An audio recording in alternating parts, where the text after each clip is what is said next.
So we're working on potatoes, and we're in Western Washington, so we're going to talk about the Western Washington potato industry. And can you introduce yourself? I'm Christy Gunderson, and I'm 5th generation at Knudsen Farms with my partner Craig Knudsen. And I'm Matthew Blue from the Washington State Potato Commission. And we're here at a field that belongs to Knudsen's farm. And can you tell us a little bit about your farm? Like you said, we're a 6th generation farming operation. We're currently 5th, and 6th generation is already integrated into the operation. We've been growing specialty potatoes here, being red, white, and yellow potatoes for about 35 years. And our other crops that we do grow are some grains, and mainly on that grain it's malting farming, which is also a specialty product that allows us to create a higher value product instead of just staying straight commodity grains. And we do some grasses and some corns and some other things along with that. What kind of potatoes do you grow? Tell us more about the potatoes, because the potatoes over here are quite different than potatoes in Eastern Washington. Yeah, we grow red, white, and yellow skin, the thin skin potatoes. They're more of a little bit more of a delicacy for specialty restaurants and the retail stores as well. Where do your potatoes end up? Throughout the United States. We go to the East Coast, we go into Texas. We pretty much border the United States with everything we grow. 2 years ago, I happened to be doing some work for the blueberry industry in Vietnam, and when we went to a produce broker in Vietnam, I came across some of your potatoes it was in Ho Chi Minh City, and I will tell you, it was in March, and they look beautiful. Thank you. So Western Washington potatoes are different. Describe the Western Washington potato industry, kind of its size and what's different about it. Western Washington is the main difference than the rest of the United States is climate.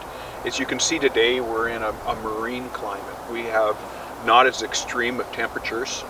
It doesn't get as cold. It doesn't get as warm. So it allows for ideal growing conditions for these specialty potatoes, allowing them to produce a really vibrant color and high quality. So that's what really works here for us. There's almost no russet Burbanks or anything grown here. It's all evolved to a specialty potato. So when we're filming this is July 1, and it is about 55 degrees. The rain has just stopped raining, and that's to me, it's kind of a curse and a blessing. It's cold over here, and they have a shorter season for growing their potatoes. How long is your season for potatoes? Usually it takes between 90 and 110 days for a specialty potato, a red and white, depending on the variety. But for the most part, it would average about 100 days. So we grow a little bit of red potatoes in Eastern Washington, but overwhelmingly the colored potatoes are over here. And tell me again what makes the potatoes here different than in other locations? We are on a river delta here for one thing, so we have very rich soils. We're able to hold moisture very well in the dirts that we have here. So the soils are very forgiving to be able to create an atmosphere for this stuff for these potatoes that will keep them consistently moist and stuff. And it's the slow, easy growing season that we have here. It's not rapid, and we don't get the sharp heat indexes and stuff that allow these potatoes to produce slow enough that they're able to develop some real qualities on color and also smooth skin sets and flavor that I think allow it to be above anywhere else in the United States. As I look back over this field, something that strikes me as being quite different, besides the trees from Eastern Washington, is where's the irrigation system? I don't see any center pivots here. it's not. Everything that we do is a it's a supplemental water. So we'll come in with lineal hose guns or reels or booms and irrigate these as needed. But it's, like I said, it's not always needed all the time. This field will make size, I'm sure, this year without even having to have any irrigation, because we've got enough moisture throughout the year on early rains and stuff that it's going to carry it in the soil. With the row closure, that soil will be held inside of the hills, and without the extreme temperatures and stuff, we will have enough moisture to carry this crop. So these are true dry. This will be a true dryland potato. This field will be a dryland potato deal this year. Yes. Can you tell us what the pests you have to deal with on a potato field like this? Well, the main pests that we're dealing with is there's a lot of soil-borne pests, and we're dealing with some aerial issues like blights and stuff too. Late blight. Late blight mainly. So late blight is the Irish potato famine disease, and we're on about the same climate that Ireland was when they came into that problem. So when we get cloudy days like this with some moisture and stuff, we're into those parameters that blight is very prolific, and we have to really watch and make sure that these plants are protected. And on our blight applications, it's a protectant, and there's very little systemic and stuff. So it's just like suntan lotion, that we have to make sure that we do have a protectant on these crops. Now, we're able to watch our IPM programs and dictate what the weather is going to be and what the blight parameters, and we can stretch that out a little bit more. Stretch out the intervals. Intervals between those applications if we're into some real dry, warm conditions. And how many applications might you make in a typical year? What's the range in a typical year? Usually it will range between 5 and 7, maybe 8 applications at the high end. So what happens if you didn't use fungicides? What would happen to this field if you had no fungicides? This field would almost certainly come down with a case of late blight. It would transpire down from the leaves into the ground and contact the tubers and rot the potatoes. And that can impact your neighbors also. The blight spores are airborne, can carry up to 10 miles in the air. So if we get an infection here with the wind blowing like it is right now, it can carry over into the neighbor's field and so on, and it turns into an epidemic, we'll call it. Yeah. So I'm guessing there's not very many organic potatoes here because you don't have good means to control late blight. Is that true? There is some organic potatoes, and organic doesn't mean no spray. Organic means different products. So those potatoes are probably, almost more crucial to have some covering on them. But So it's probably a lot of copper? A lot of coppers and tins and naturally occurring stuff, which are actually far less efficient than some of the other chemistries that we have here. So, what we have found on organic production is it almost takes more applications and less. So what kind of insect problems does a potato grower face in Skagit Valley? Well, the first one that we face is flea beetles that we have to watch, which is pretty common. These fields are bordered by a lot of trees and shrubs and stuff, and it's a very good overwintering host for those beetles to come out. So we have to make sure that we have something on to deal with that. And beyond that, that's our main insect issue that we're dealing with. So how do you control potato flea beetle? We've gone to from heavier chemistries when we were spraying to kill them foliarly to seed treatment. We've gone to a neonicotinoid.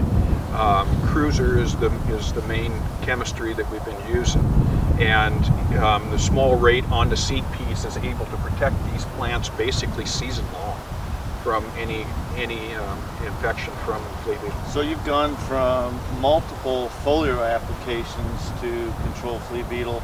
You're just putting it on the seed piece in a building, bringing it out here and planting it and getting season-long control. So most of the time you aren't applying insecticides after planting? A lot of these crops will never see an insecticide all season long. All right. Now, and that's, we don't have near the aphid issues and stuff here with the host crops to have those issues. You know, if you're growing seed or something in some other areas, maybe further north or something, that they have to worry about that for some viral issues. Matt, can you talk about Washington potatoes as a whole, and how many acres, and where's most of the potatoes, and is it for fresh or for processing for chips? Well, here in Western Washington, most of the potatoes are fresh market potatoes, and there's about 10 to 12,000 acres of potatoes here. There are some seed potatoes north of here, and that compromises what, I think about 5,000 acres, something like that. That's correct. Most of the potatoes in Washington are grown in the Columbia Basin. That's east of here, in more the central part of the state, and there are about 165,000 acres of potatoes in eastern Washington, mostly russets, and 90% of those eastern Washington potatoes end up being things like French fries and tater tots. So you have some chipping potatoes? There are some chipping potatoes and some fresh market also on the east side, but almost all russets except for the chipping potatoes. And a lot of those potatoes, I think like 8 out of 10 potatoes leaves the state. So they're either exported or are consumed in the other 49 states? Yes, in fact, Washington in total generates about 23% of the nation's potatoes. Yeah. And they taste better than Idaho potatoes, that's my understanding. They taste better than anywhere in the world. There you go. Okay. We talked about late blight, wireworms, potato, flea beetle in western Washington. What are some of the key pests in eastern Washington? There's quite a different complex of pests in eastern Washington. First, we got to start talking about the soil-borne pests. Nematodes are a really big problem in eastern Washington, as well as Rhizoctonia and late blight, of course, early blight. There are several other fungi that are verticillium, very important.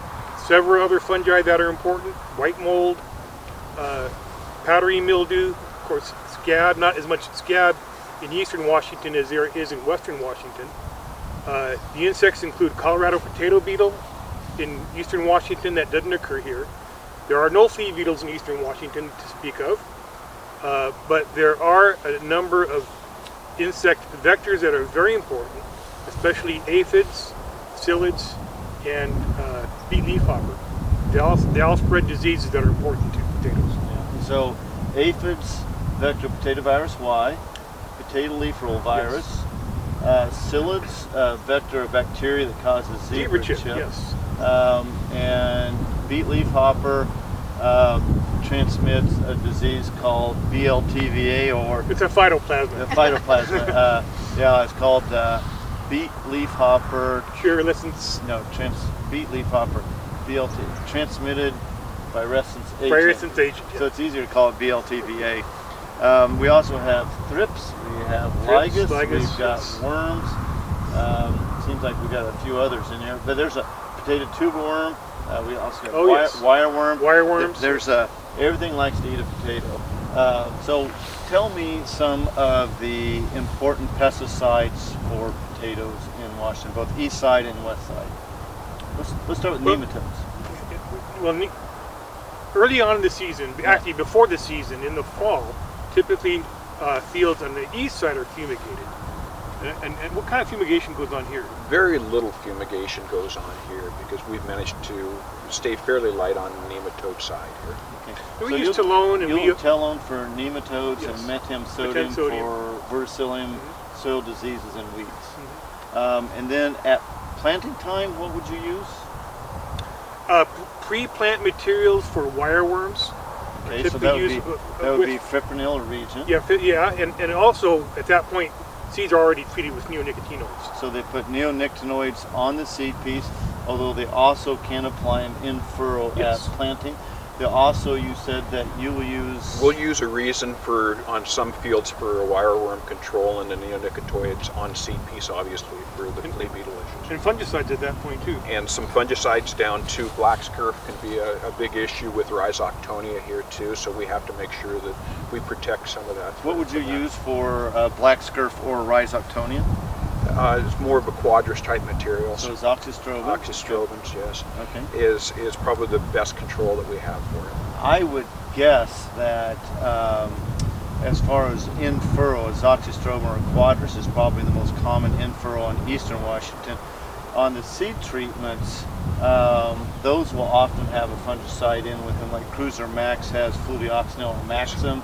There are, Cruiser Extreme and Cruiser Potato also has a fungicide package to protect against Fusarium and Rhizoc and all the soil diseases on there. So once they emerge, they're applying stuff we call it potato beetle, and then aphids, and then it's there's a long list of things. Sure, but they're going to get pretty good protection with the neonicotinoids Right. early on with regard to sucking insects and Colorado potato beetle. Yes. All right. And well as the flea beetles here. Right. And so that'll probably protect it for 70, 80, 90 days. And so that would probably be most of the season in western Washington, and it'll last till mid to late season in eastern Washington. And then I believe growers' choice is based on what shows up in the fields after Yes. they've been scouted. And there's a number of things that they can go to at that point. And IPM practices are very important here late season too. We watch very closely on what we have, and if we have a reoccurrence, we can deal with it then. But so often we can get by season long on that seed control. So what are some of the non-chemical control measures that growers use? We come through here multiple times a year after planting and cultivate, actually. So we'll come through and rotivate in between the rows. And the nice thing about that is that's just after plant emergence. It gets us a chance to put an early systemic fungicide down on a banding application. So we're only using less than a third of the product and actually banding right over the top of the row. A third of the rate is if you broadcast. Correct. It. Okay.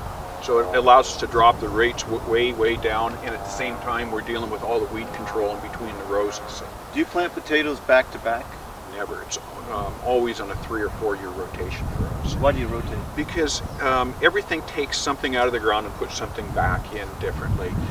It allows us to break disease cycles, insects, and everything else. So by doing that, you don't end up with reoccurring diseases to come back. You can break those cycles. What are some other non-chemical control measures that, one that comes to my mind I think is kind of interesting is there's a recommendation to not plant right next to the center of a pivot, because there's extra Yes. water there, and so that reduces the Late blight conditions in for particular. late blight. Yeah. We have late blight forecasting models that people listen to and use that. They also, does the Potato Commission pay for a scouting service? We do pay for Washington State University researchers to scout the Columbia Basin every year, potato growing areas, and particularly for aphids, psyllids, beet leafhopper, Late blight. late blight. Yeah. I get that report. They do get a recommendation. And I read that report, every week.